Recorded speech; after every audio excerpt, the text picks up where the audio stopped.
Welcome back to OctoClean Media, and today I'm going to teach you 3 simple steps to earn $5,000 more sales every single... I guess we're not going to be doing that today. What I'm going to teach you is how to clean water off a carpet. So let's talk about what I need first. Microfiber towels. Hey guys, real quick, because Greg apparently forgot to tell you the right thing. I wanted to let you know, before we continue, why do we use microfiber towels for spills and not any other towel? It's simple. They soak up more liquid. Microfiber towels can hold a lot of water, so spills get cleaned faster. They grab dirt, not push it. Tiny fiber traps messes instead of spreading them around, and they can be used again and again. You can wash them and reuse them, saving money and waste. So trust in Matt. So I'm using these to try to control the water flow. Next, I'm going to need a wet floor sign because I don't want anyone to slip and fall, and a shop vac. This is just a regular shop vac, and what I'm going to do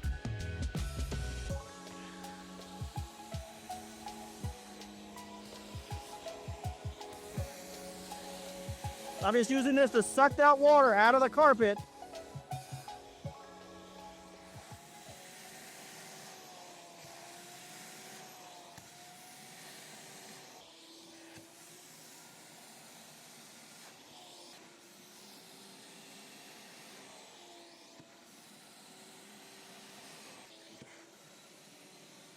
Quick update. Starting January 1st, our Mighty Network is getting a brand new membership structure. Monthly members get access to group discussions, group coaching, the 10-day prospecting challenge, and the prospecting guide. And the full library, all courses, toolkits, templates, guides, plus monthly product launches is moving to the annual membership. And here's the best part. From January 1st through January 31st, you can get 20% off the annual plan. That's a 40% total savings. January is the time to join.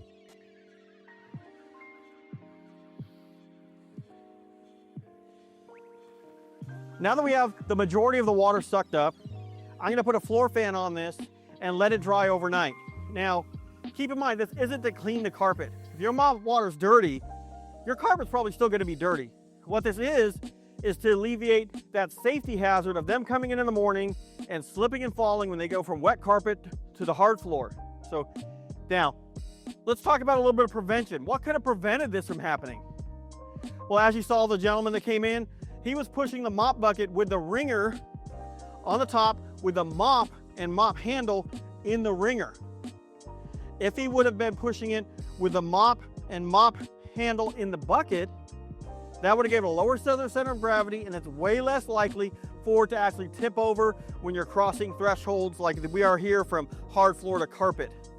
So as you're training your staff, keep that in mind, that if they're pushing that mop bucket with their mop in the wringer, correct them. Pull them back, be like, hey, let's keep this in the mop water when we're transporting from one location to another.